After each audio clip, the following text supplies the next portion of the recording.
So hello everyone, आज हम fundamental unit of life के एक्सरसाइज के बारे में डिस्कस करेंगे। सबसे पहले क्वेश्चन क्या है आपका, difference between plant cell and animal cell.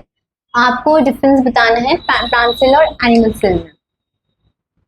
ये हो जाएगा आपका प्लांट सेल के बारे में एंड ये हो जाएगा आपका एनिमल सेल के बारे में। बेसिकली सबसे कॉमन डिफरेंस है इनका कि प्लांट सेल में आपके सेल वॉल प्रेजेंट रहता है एंड एनिमल सेल में आपका सेल वॉल प्रेजेंट नहीं रहता है। Cell wall is present, cell wall is absent. ये आपके लार्ज इन साइज होते हैं प्लांट सेल के वैक्यूल्स में, जैसे मैंने आपको बताया था कि क्या होते हैं, लार्ज इन साइज होते हैं, लार्ज इन साइज। और ये आपके स्मॉल साइज में रहते हैं। ठीक है, इसमें आपका क्या डिफरेंस रहता है, जैसे कि आपका वैक्यूल्स होंगे, वैक्यूल्स में तो ये आपके दोनों में वैक्यूल्स प्रेजेंट रहते हैं, बट क्या है, ये आपका लार्जर साइज रहता है प्लांट सेल में एंड एनिमल सेल में आपके ये कौन सा क्या रहता है, स्मॉल साइज का रहता है।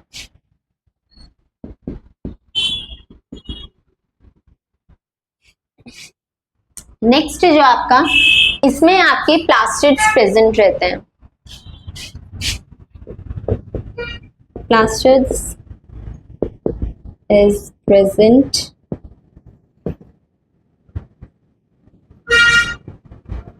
and इसमें plastids is absent। plastids present रहेंगे, इसका मतलब क्या है, रिजिडिटी बनाए रहेंगे। ठीक है, अपनी एक स्ट्रॉन्ग मतलब एक शेप रहेगा। ओके, तो इसमें आपका प्लास्टिड प्रेजेंट नहीं रहता है। प्लास्टिड में आपका क्या रहता है, दो चीजें प्रेजेंट रहती है, इनके खुद का डीएनए रहता है एंड राइबोसोम प्रेजेंट रहता है एंड प्लास्टिड में प्रेजेंट नहीं रहता है। इसमें माइटोकॉन्ड्रिया रहता है जिसका खुद का एक क्या रहता है, डीएनए रहता है। ओके, तो ये था आपका एक नॉर्मल डिफरेंस जो आपका एनिमल सेल और प्लांट सेल में है।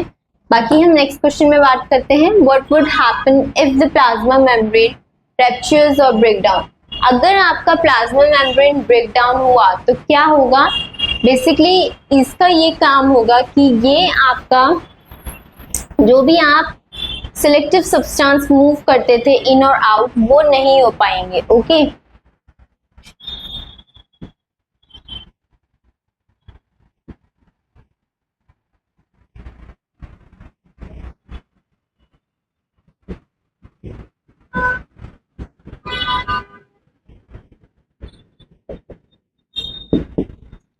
एंड आपका जो, अगर आपका ये प्लाज्मा मेम्ब्रेन नहीं रहेगा, ये ब्रेक डाउन हो जाएगा, आपका सेल वर्क प्रॉपरली नहीं कर पाएगा।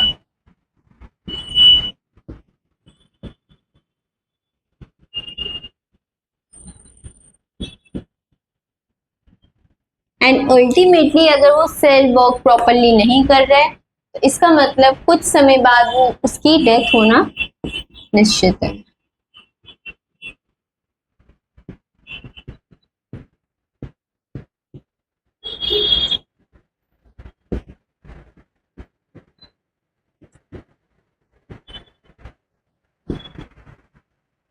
नेक्स्ट है आपका, जो भी आप अगर मतलब आउटर लेयर में सेल के आउटर लेयर में प्लाज्मा मेम्ब्रेन प्रेजेंट रहता है, जैसे मैंने आपको बताया था, तो जो भी सब्सटेंस होंगे वो क्या करते हैं, सिलेक्टिव सब्सटेंस लेते हैं। ठीक है, अगर वो नहीं प्रेजेंट रहेगा तो सारे सब्सटेंस इन एंड आउट कर सकते हैं, इसमें कोई फिर वो नहीं रहेगा कि मतलब सिलेक्टिव सब्सटेंस, और फिर वो हमें प्रॉब्लम क्रिएट कर सकता है। Okay,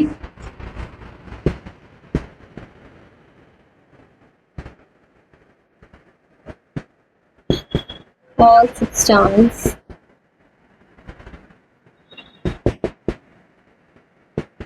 in and out rather than a selective substance। Okay, तो ये है आपके कुछ डिफरेंस। बात करते हैं नेक्स्ट क्वेश्चन की। तो आपका नेक्स्ट क्वेश्चन क्या है, what would happen to the life of the cell if there is no Golgi apparatus. अगर आपकी बॉडी में गोल्गी एपरेटस नहीं है तो आपकी जो सेल है उसको क्या होगा। बेसिकली जो डिस्पैचिंग और पैकेजिंग वाला चीज है, फंक्शन है, वो प्रॉपरली वर्क नहीं करेगा। Okay, and second one is your, अगर आपकी बॉडी में गोल्गी एपरेटस नहीं है तो स्टोरेज और मॉडिफाई का भी फंक्शन नहीं क्रिएट होगा। And third one is your, अगर मतलब गोल्गी एपरेटस नहीं है तो उसकी वजह से आपका जनरेशन जो लाइजोसोम को होता है वो नहीं हो पाएगा। अगर लाइजोसोम नहीं होगा तो आपका क्या चीज नहीं होगा, डाइजेशन नहीं होगा। मतलब लाइजोसोम क्या करता है, डाइजेस्ट करता है फॉरेन सब्सटेंस को, तो वो चीज भी नहीं हो पाएगी। तो जो आपके डेड सेल्स होंगे, डैमेज सेल्स होंगे, वो भी आपके बॉडी में रहेंगे, क्योंकि लाइसोसोम क्या करता है, उसको भी डाइजेस्ट कर लेता है, तो वो भी चीज आपकी नहीं हो पाएगी। Okay,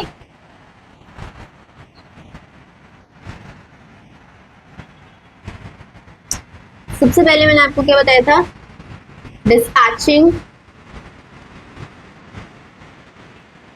and packaging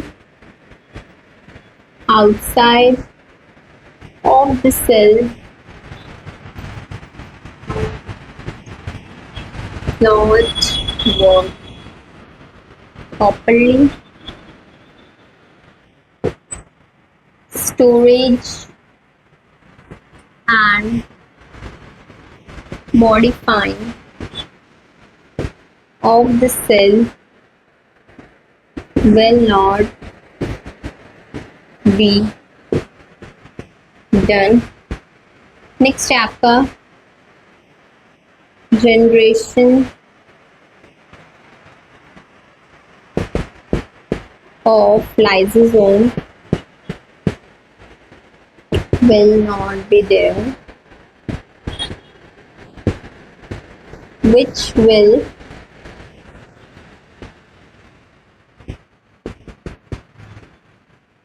affect in digestion process. तो ये थे आपके कुछ पॉइंट्स जो आपके अगर गोल्गी एपरेटस नहीं रहेगा तब है। ठीक, अब नेक्स्ट क्वेश्चन है आपका basically, which organelle is known as power house of the cell. कौन सा आपका ऑर्गेनेली है जो आपका power house of the cell कहलाता है, वो है आपका माइटोकॉन्ड्रिया। माइटोकॉन्ड्रिया आपका power house of the cell क्यों कहलाता है, क्योंकि बेसिकली जो आपके आउटर पार्ट में मान लीजिए फूड में ऑक्सीजन की आउटर पार्ट से ऑक्सीजन आ रहा है, ठीक है, फूड में ऑक्सीडाइज्ड हो जाएगा। अगर ऑक्सीडाइज्ड हो जाएगा तो वो कन्वर्ट कर देगा आपका किस में, एनर्जी में, जो है आपका एटीपी। तो बेसिकली माइटोकॉन्ड्रिया आपका एनर्जी कन्वर्जन में हेल्प करता है, इसी वजह से इसको आप power house of the cell कहते हैं, क्योंकि ये हमें एनर्जी प्रोवाइड करने में हेल्प करता है। ठीक है,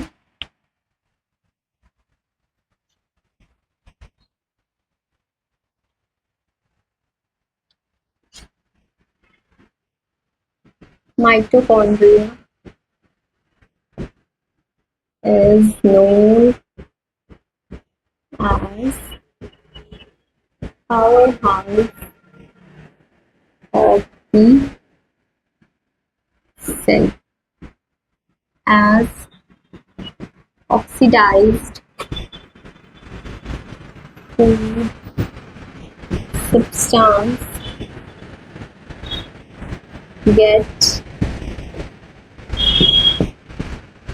converted into energy in the form of ATP। Okay, तो इसी वजह से आपको ये power house of the cell बोलते हैं। नेक्स्ट क्वेश्चन में बात करते हैं। तो आपका नेक्स्ट क्वेश्चन क्या है, where do lipids and protein constituting the cell membrane get synthesised. तो आपकी जो लिपिड्स और प्रोटीन्स है वो कहाँ सिंथेसाइज्ड होते हैं। आपने इंट्रोडक्शन वाली क्लास में एक टॉपिक पढ़ा था, वो था आपका एंडोप्लाज्मिक रेक्टिकुलम। उसमें दो पार्ट्स में डिवाइडेड था, एक था आपका smooth endoplasmic reticulum and second one is your rough endoplasmic reticulum. Smooth endoplasmic reticulum में आपका लिपिड्स आपने पढ़ा था, फैट्स एंड लिपिड्स से आपका सिंथेसाइज्ड होता है ये, ठीक है, जिसकी वजह से आप क्या कर सकते हो, स्मूथ एंडोप्लाज्मिक रेटिकुलम में क्या रहता था कि आपका जो आपके ड्रग्स हो वो डिटॉक्सिफाई करता था आपके ड्रग्स को, कोई भी आपका डैमेज सेल हो तो उसको क्या करता था, ये डिटॉक्सिफाई करता था, okay. And rough endoplasmic reticulum, rough किसके कारण रहता था, प्रोटीन, क्योंकि ये आपका क्या सिंथेसाइज करता था, राइबोसोम। यहाँ लिख देंगे हम स्मूथ एंडोप्लाज्मिक रेटिकुलम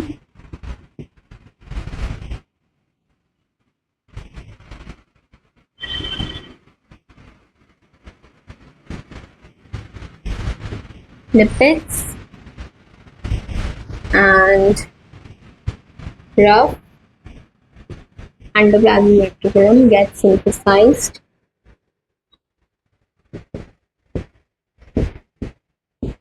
proteins.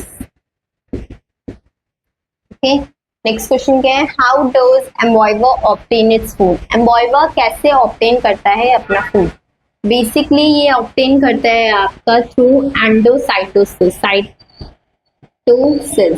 ठीक है। इसका क्या काम रहता है कि आपका जो भी एनगल्फ करने का काम रहेगा, ये आपका इंजेक्शन, जब आपका जो फूड है, मान लीजिए ये फूड है एंड ये एम्बॉयवर है, ठीक है, ये एम्बॉयवर एंड ये फूड है आपका, तो जो एम्बॉयवर होगा वो क्या करेगा, इंजेक्शन करेगा फूड को थ्रू प्लाज्मा मेम्ब्रेन, इसमें जो प्लाज्मा मेम्ब्रेन होगा उसके कारण से ये अपने बॉडी के अंदर क्या इंजेक्शन करेगा, फूड इंजेक्शन करेगा, ठीक है। प्लाज्मा मेम्ब्रेन फ्लेक्सिबल होने के कारण इंजेक्शन हो जाता है एंड ये अपने बॉडी के अंदर क्या फूड इंजेक्ट कर देता है, ठीक है। इसमें लिख देते हैं हम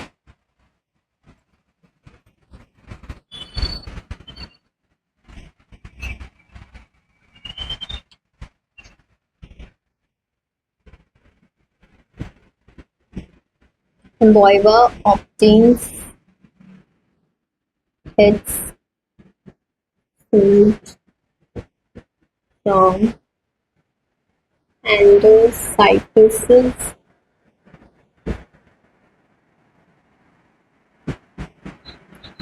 the ingestion of food take place plasma membrane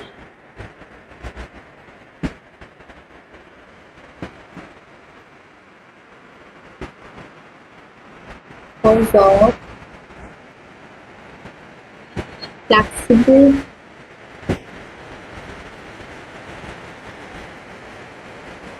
plasma membrane food get inject into the amoeba body, ठीक, तो इस कारण से ये होता है। नेक्स्ट क्वेश्चन में बात करते हैं,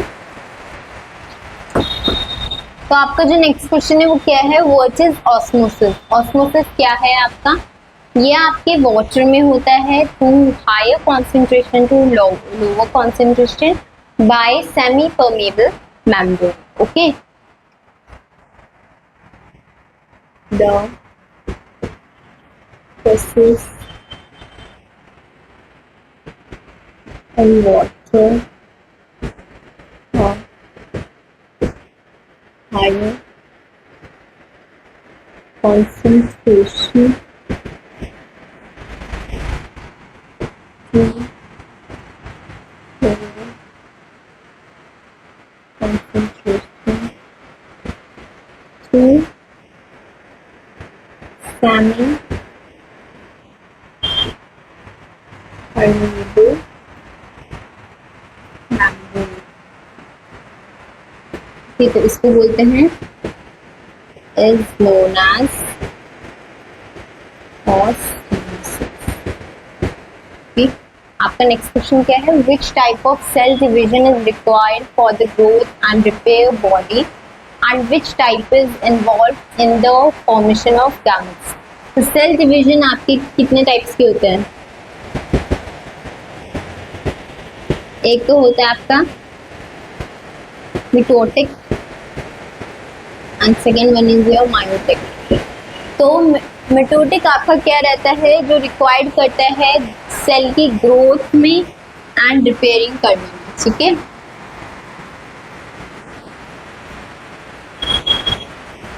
helps in growth and repair